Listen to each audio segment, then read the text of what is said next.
Good morning. Good to see you all. It's been a kind of a very strange last 7 or 8 days because I'm trying to recall where I'm supposed to be and where I was. It's been that type of, because we were in Prague, and then we were back up here, and on Wednesday we went to Hillsborough just to have a look at the garden. And this fella touched me on the shoulder. And I said, I've met you before, but you were only a prince. And he said, yeah, you were a trade union official. Anyway, we met the king. And he's very nice. And I told him, he might come here. Now, he's late if he's coming today. But I did invite him on your behalf. I hope that wasn't a liberty. I said to him, you'll have to drop in the next time you're in Belfast. You'll have to drop into All Souls. So I told him a little bit about it, and he said he'd love to. But I bet you he says that to all the churches.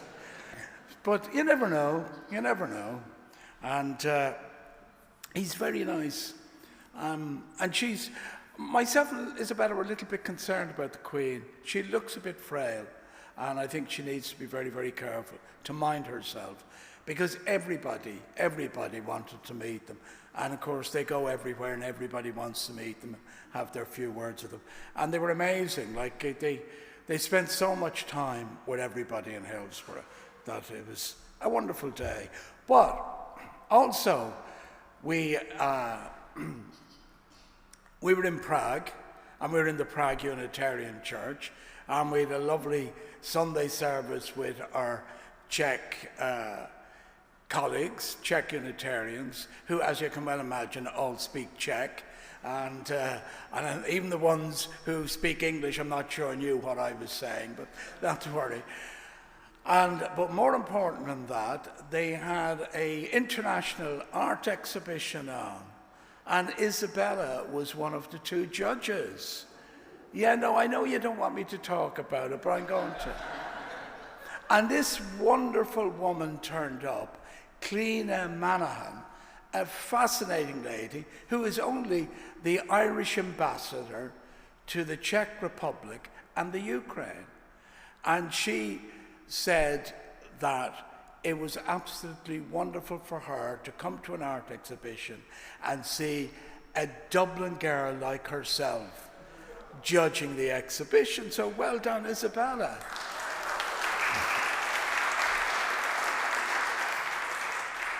And then the ambassador says, let's line up for a photograph. I said, oh yeah. No, she said, there's the camera, you're taking it. So for once in my life, I felt like Dennis Thatcher. Anyway. Well, oh yeah, religion, yeah. Let us prepare ourselves for our hour of worship, prayer, meditation, and song.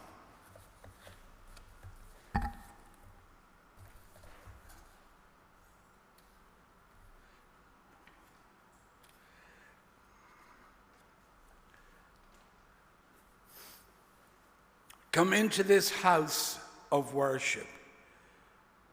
May we enter this hour with joy and hopefulness. May we rejoice in our fellowship together as one. May we hold each other in love in our hearts, in our friendship. May we listen not only with our ears, but the ears of our hearts to each other. Come, let us pray together. Come, let us sing together. Come, let us worship together. Divine love, source of all our being, we know you are there, but sometimes it's hard to sense you. It's hard to see you in the piles of paperwork on our desk the emails in our inbox, the sink of washing up, in the supermarket, at the petrol station, on the school run, in the care home. We seek your presence. We seek your love. Our daily duties and routines can seem very small, and yet at times they overwhelm us. Let us find your love in all that we do. Here in this church, let us find space to touch your divine love, to sense your presence in our hearts. Here, let us find the energy to find the divine in each other and in each part of our own lives. Here, let us find fellowship to seek the divine, to meet the divine, to share the divine. Amen. Now may we sing together our first hymn. And in the Red Book, it's hymn number 173. Thou whose almighty word chaos and darkness heard.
Good morning.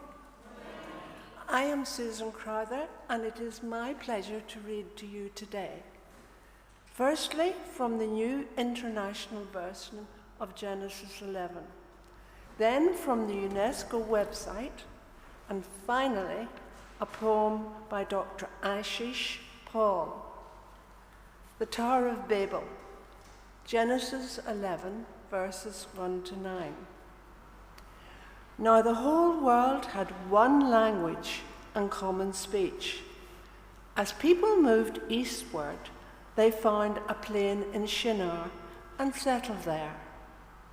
They said to each other, "Come, let's make bricks and bake them thoroughly." They used brick instead of stone, and tar for mortar. Then they said, "Come, let us build ourselves a city with a tower that reaches to the heavens, so that we may make a name for ourselves.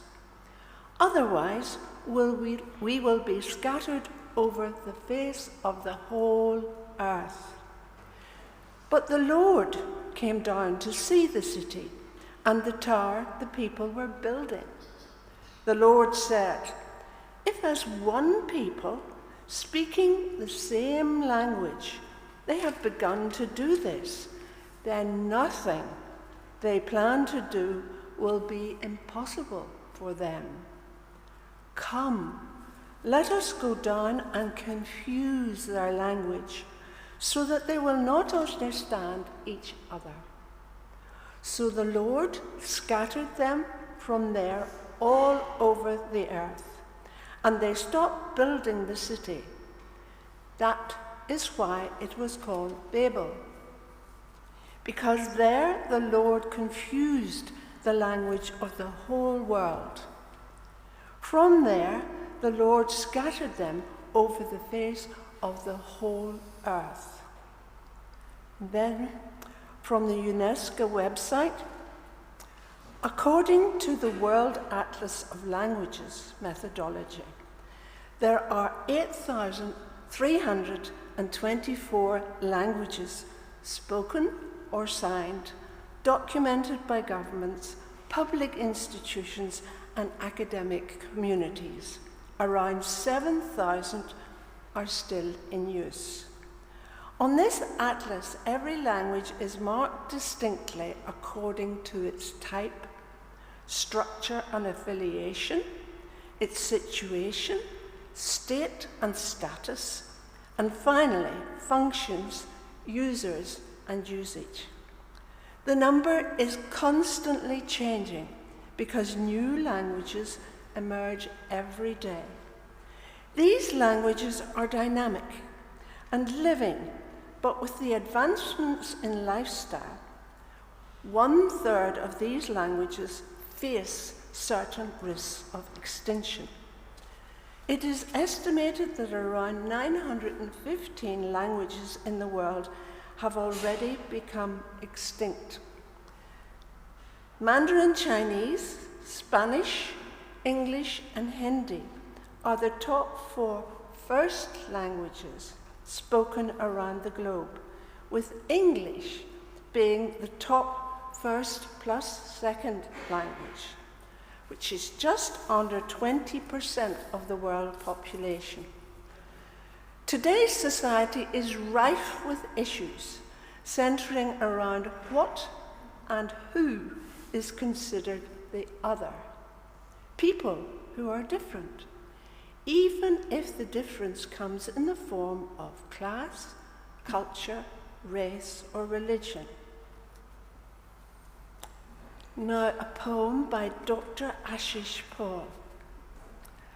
Together we stand, together we walk, together we share, together we laugh, together we grow, together we fall, together we are, only together we are. Together I am me, together you are you, together we are us, together we are complete, and together we are perfect. Thank you.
Thank you, choir. That was wonderful. And thank you, Susan, for your fabulous reading. Thank you very much.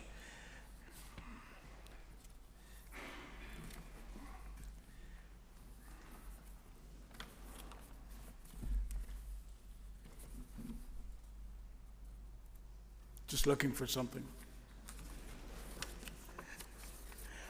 Yes.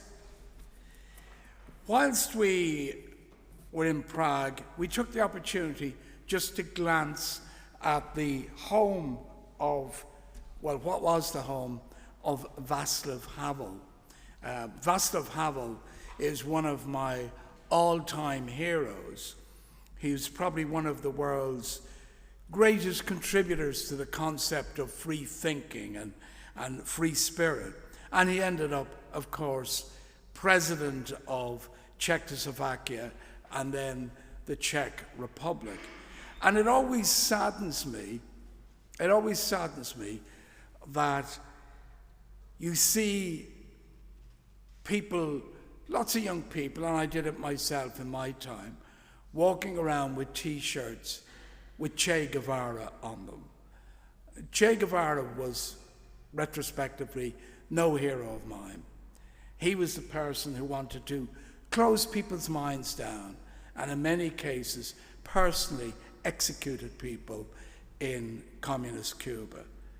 And yet you don't see any young people walking around with T-shirts with Václav Havel on them. I'm actually going to get a T-shirt. Now, I'm not a young person, but I'm going to get a T-shirt with Václav Havel on it, because to me he is absolutely amazing man. And he, of course, ended up in prison on lots of different occasions because of the communist system there. So I just want to read a couple of quotes from Havel, and at some stage I think I will do a sermon dedicated to him. Matter of fact, next Sunday, is the 100th anniversary of the Unitarian congregation in Prague. It's their anniversary. So we might do something to share that with them. I spoke to them about that, and they said it would be lovely if we could do something to share that anniversary with them. And I have a couple of ideas. But these are a few quotes from Václav Havel. Hope is a feeling that life and work have meaning. You either have it or you don't, regardless of the state of the world that surrounds you.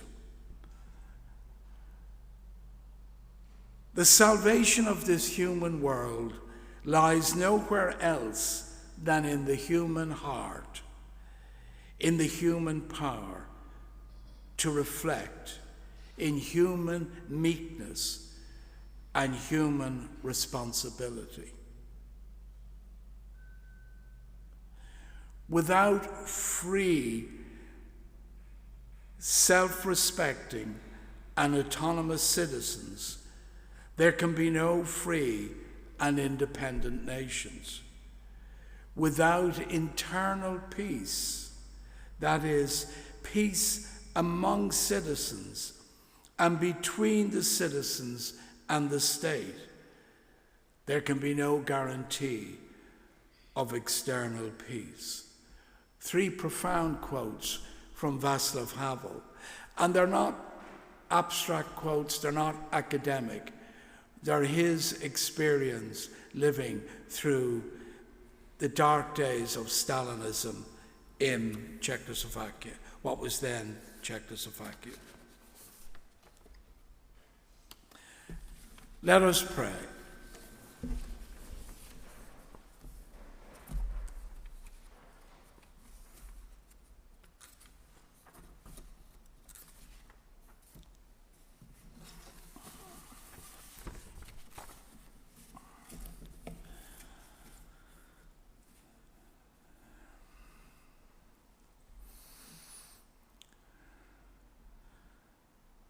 As we gather together, as we pray together, may we remember that prayer alone means little without inspiring action. May we always remember that religion is not only the rites or hymns or even prayers.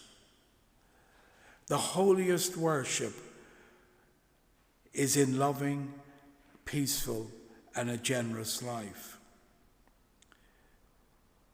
It is feeding the hungry, comforting the sick, the bereaved, sheltering the homeless, loving others as we love ourselves. May we do all these things whenever we are called to. And may we make everywhere a temple to go to, worshiping through our care, our support, our solidarity. And in doing so, may we make every day a holy day. Let us honor you, Spirit of love, keeper of our hearts. Let us honor you in the highest way of all, by care and love and solidarity with others and each other. Amen. And now, may we say together, may we stand in body, in spirit, as we say together the prayer that Jesus taught us. Our Father, who art in heaven, hallowed be thy name. Thy kingdom come, thy will be done on earth as it is in heaven. Give us this day our daily bread, and forgive us our trespasses, as we forgive those who trespass against us. And lead us not into temptation, but deliver us from evil. For thine is the kingdom, the power and the glory, forever and ever. Amen.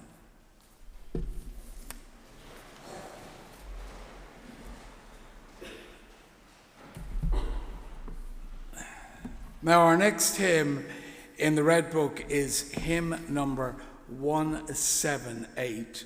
And it appears very short, but we sing it 3 times.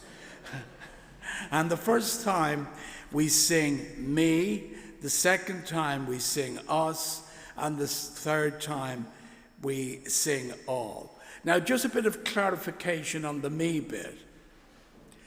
You don't sing you, meaning me. I might actually confuse you now. You sing me, meaning you. Okay. Take it away, Trevor.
A few years ago, I was at a conference in that hotel up near Shaw's Bridge. I think it's called, is it still called the Radisson?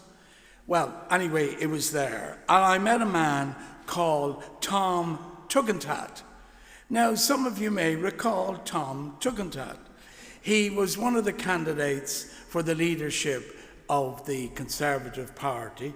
Fortunately for him, he didn't get it, and because it seems to be a bit of a poison chalice. But anyway, very nice man. And I said to him, Tom, do you realize there is a house in the Czech Republic called after you? And he smiled and said, I know all about it. I might even be related to the people who lived in that house. Villa Tugendhat. Now, Tom's family hailed from Austria. They were Austrian Jews who fled before the Second World War and the annexation of Austria by Nazi Germany. So his family were fortunate. They got to Britain, and now Tom, as you know, he's a junior minister in the Conservative government. Villa Tugendhat was built in 1929 for Greta and Fritz Tugendhat to a design by the German architect Ludwig Mies van der Rohe, Ludwig Mies van der Rohe, the very famous architect. The house was very expensive, but Greta and Fritz Tugendhat were very wealthy people. But the money did not protect them when the Nazis came, because they were Jewish. They were fortunate that they escaped from what was then Czechoslovakia and fled to America. They survived the Holocaust. They lost all their assets. The once beautiful house was used by German soldiers as a stables for their horses, never caring about the history of it, and of course hating it even more because it was designed for a Jewish family. The name Tugendhat means having virtue, one possessed with virtue. It's described, and Susan mentioned UNESCO, it's described by UNESCO World Heritage List in 2001 as architectural purity, an interconnection of interiors, timeless technical equipment, noble and exotic materials, and above all, a high level of preservation. Now, we didn't, and Isabel and myself would have loved to visit the house. It's in Brno, the second biggest city in the Czech Republic, and we hadn't time to go there. But we do hope at some stage to visit Villa Tugendhat. But as well as being an architectural gem, as well as being a monument to a Jewish family that had to flee because of the Holocaust, it is an incredibly famous building for the Czech and the Slovak people. The Czech Prime Minister, Vladimír Mečiar, and Slovak Prime Minister, Václav Klaus, met there on August the 26th, 1992, to agree on the separation of the Czech Republic from Slovakia. They had both only just become respective prime ministers of both of those jurisdictions. And on the 1st of January 1993, the two new countries came into being in Europe, the Czech Republic and Slovakia. At that time, Villa Tugendhat was a government building, But because it was halfway between Prague and Bratislava, it was seen as the ideal place to agree to go their separate ways. Now, the main point of contention they had was the question of whether Czechoslovakia was to hold a referendum. And it is possible today, and Czechs would argue to this day, that the decision not to hold a referendum was fortunate. First, in a country consisting of two nations of unequal size, one referendum on a federal level would not work. And then holding two referendums, one in each republic, was also problematic, so no one seemed to know what would happen if one republic voted in favor of separation and the other didn't. The Czechs and the Slovaks, but I don't know the Slovaks, but I know the Czechs, are an incredibly wise people. I'm saying no more than that, but they are incredibly wise people. It should be remembered in 1968, when the Soviet Union and its allies walked into Czechoslovakia with tanks, people took to their streets in masses, but never once used violence. And then later on, reclaimed their country without a shot being fired. Funny enough, the Czech Republic is the least religious country in Europe, and some people blame that on the strict communist system, which absolutely suppressed religion. There are 7 Unitarian congregations in the Czech Republic. I've only visited the one in Prague, and I've preached there on probably about 5 separate occasions. It should be remembered, during the communist days, every Czech minister had to submit their sermon on a Sunday to the Communist Party for approval. That was the nature of the state. Under the Nazis, it was worse. Their minister was taken away and put in a concentration camp where he died. Václav Havel was first president of Czechoslovakia and then the Czech Republic. He was incredibly loved by the Czech people. He was an author. He was a poet, playwright, dissident, smoker, drinker. You name it, that was Václav Havel. Every bar and restaurant in Prague claims he used to eat or drink there. And I imagine he probably did. He was a friend of Frank Zappa. He was loved by intellectuals in the West, but not always supported. And he often complained that those who cherished freedom in the West never gave him or Charter 77 the support they should have given. He said that the clock stopped in 1947 in Czechoslovakia, once the communist regime took over.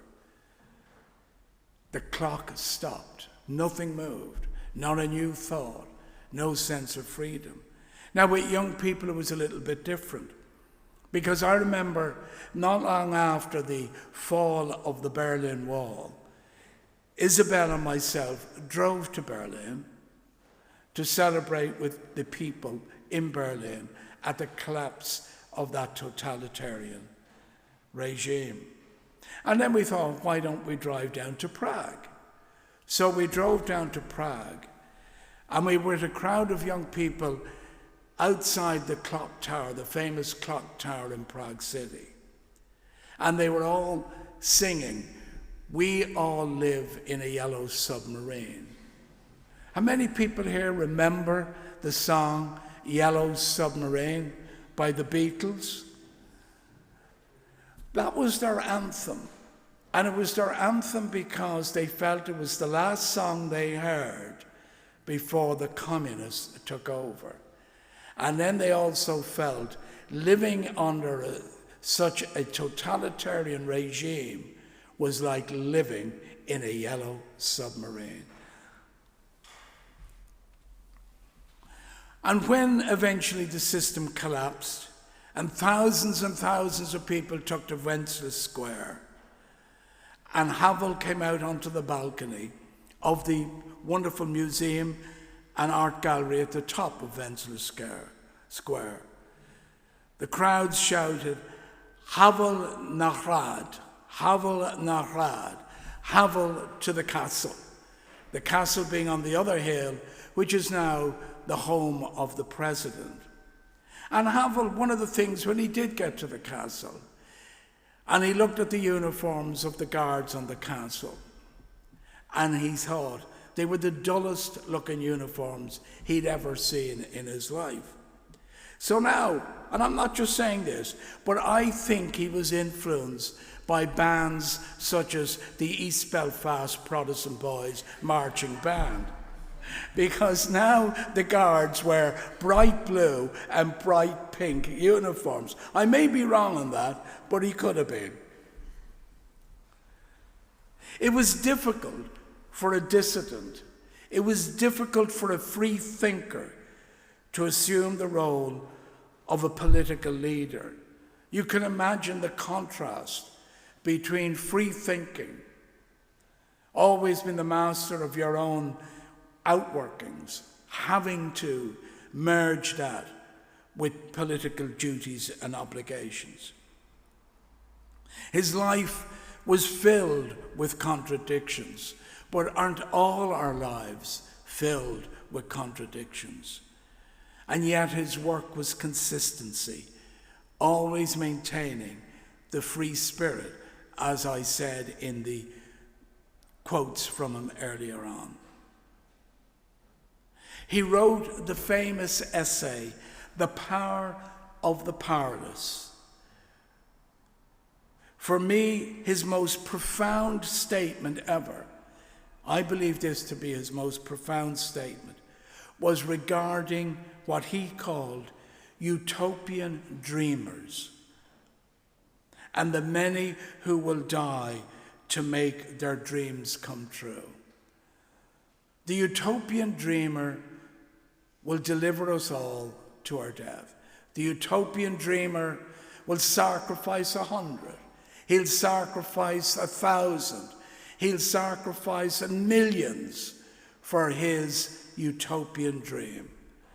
And in that he considered people like Stalin, Lenin, Hitler, Mao, all utopian dreamers, and some smaller ones we've had here ourselves, who will deliver any amount of people to their death for their utopian dream, which never comes true. Thankfully never comes true, because there is no perfect society, because we are not perfect. And Havel knew that instinctively.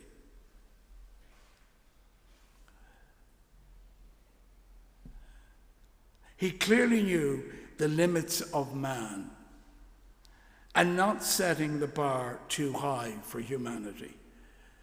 This has become a sort of an in-joke between myself and Isabella lately. They should lower the high jump in the Olympics. A matter of fact, all bars should be lowered, and people shouldn't set bars too high for themselves. And people do that. They challenge themselves with sometimes what's beyond their own ability or expectation. So whatever you do, lower the bar.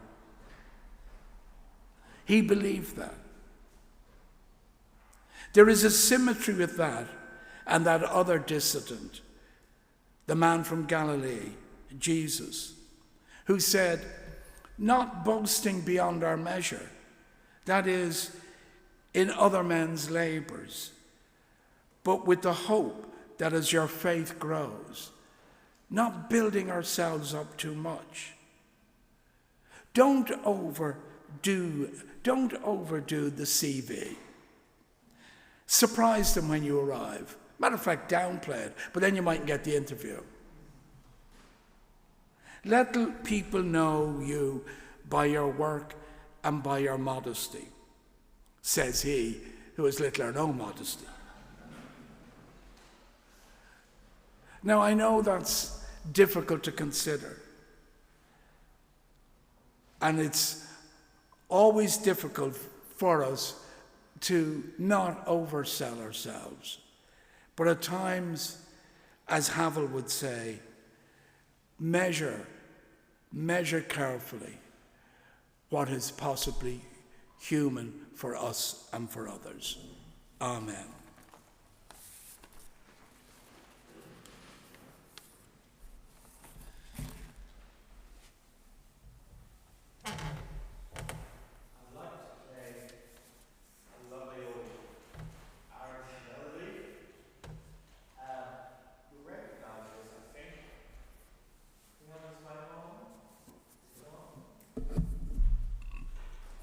And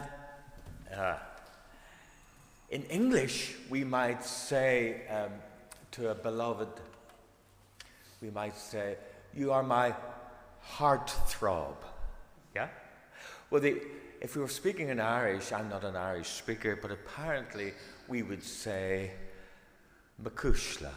Would that be right? Yeah, Macushla, yeah. And Macushla literally means my pulse. So there's a beautiful old Irish song. It was written in 1910. And I'll not read you the words apart from just the opening. It's a sad song. Macushla, Macushla, your sweet voice is calling me softly again and again. But it's a sad song, but it ends with hope. It's about love and separation and loss, but there's an aspiration of a reunification somehow. It's left, I think, open to the listener. But it's married to the most beautiful tune, surely one of the top 10 lovely Irish melodies, and that's what I want to play for you today. Macushla.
Thank you so much, Trevor, because I remember when I was very small, my mother used to sing that to us, Macushla. Just a few notices. First of all, I want to point out the flowers are, thank you, Anne, are in memory of Anne's late husband, and his anniversary is now Paul Ashworth, and they are beautiful orchids because Anne and Paul both loved orchids. Thank you, Anne. And also our book club is the 7th of June, and the book we're reading is The God Desire by David Baddiel. You probably know David Baddiel, and it's a good read, and it'll be an interesting discussion. I imagine. Well, we always manage to discuss everything else, sometimes not the book, but but it will be good. David Baddiel, and that's the 7th at 7:30. And our space had a great event during the week. Does anyone want to say anything about that, Alan or Trish? I saw the photos, Alan. So yes, this is very ad-libbed and impromptu, but yes, the Your Space group met up on Thursday evening and had a bit of a sing-along in here. We had music, we had poetry, we had song in different language, we had a poem from me in Spanish, and it was just a lovely celebration of all of the diversity and of all of the talents that are within the Your Space group and also within the wider congregation. So the next time we have a meeting, do come along and enjoy. We do coffee and tea as well, and just to get to know everybody a little bit better. It really was a beautiful occasion, and look forward to the next one. I think I might have said our space, but is your space not our space? Yeah. It's a bit like the me. It's a bit like the me thing, isn't it? Okay. No rehearsal, because tomorrow is a bank holiday. No rehearsal for choir. And Carol.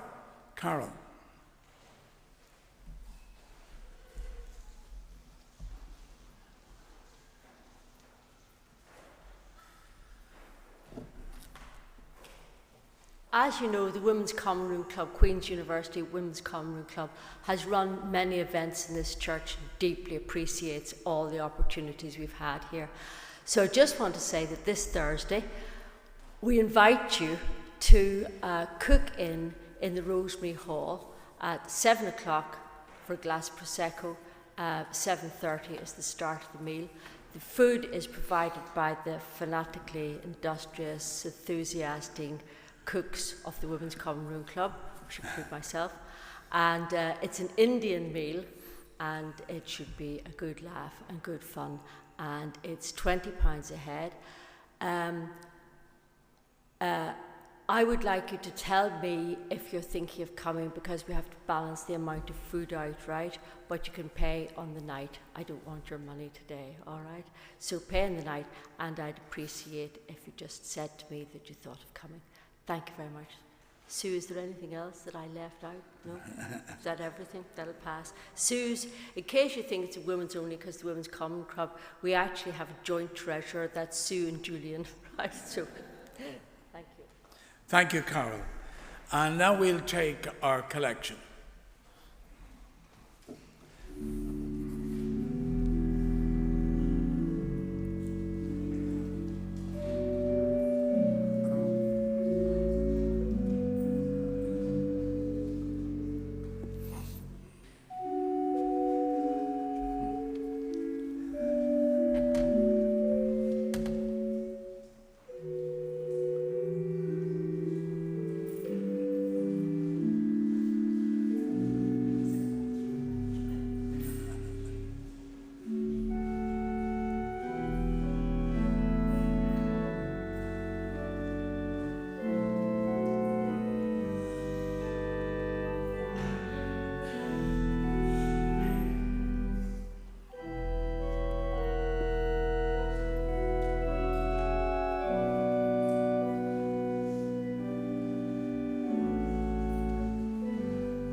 And now may we sing together our final hymn.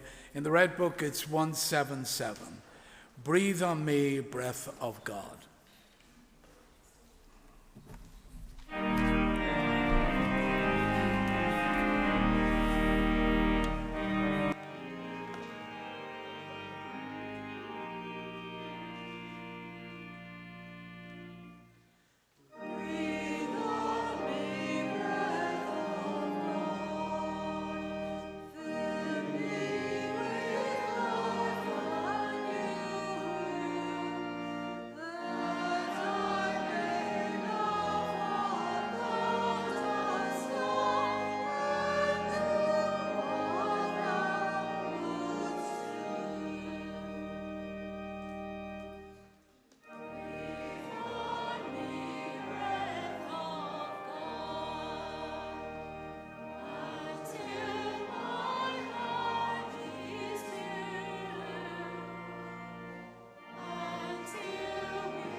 What we have said and what we have sung with our lips, may we believe in our hearts. And what we believe in our hearts, may we show forth in our lives from this time forth and forevermore. Amen. God bless you all. Go in peace.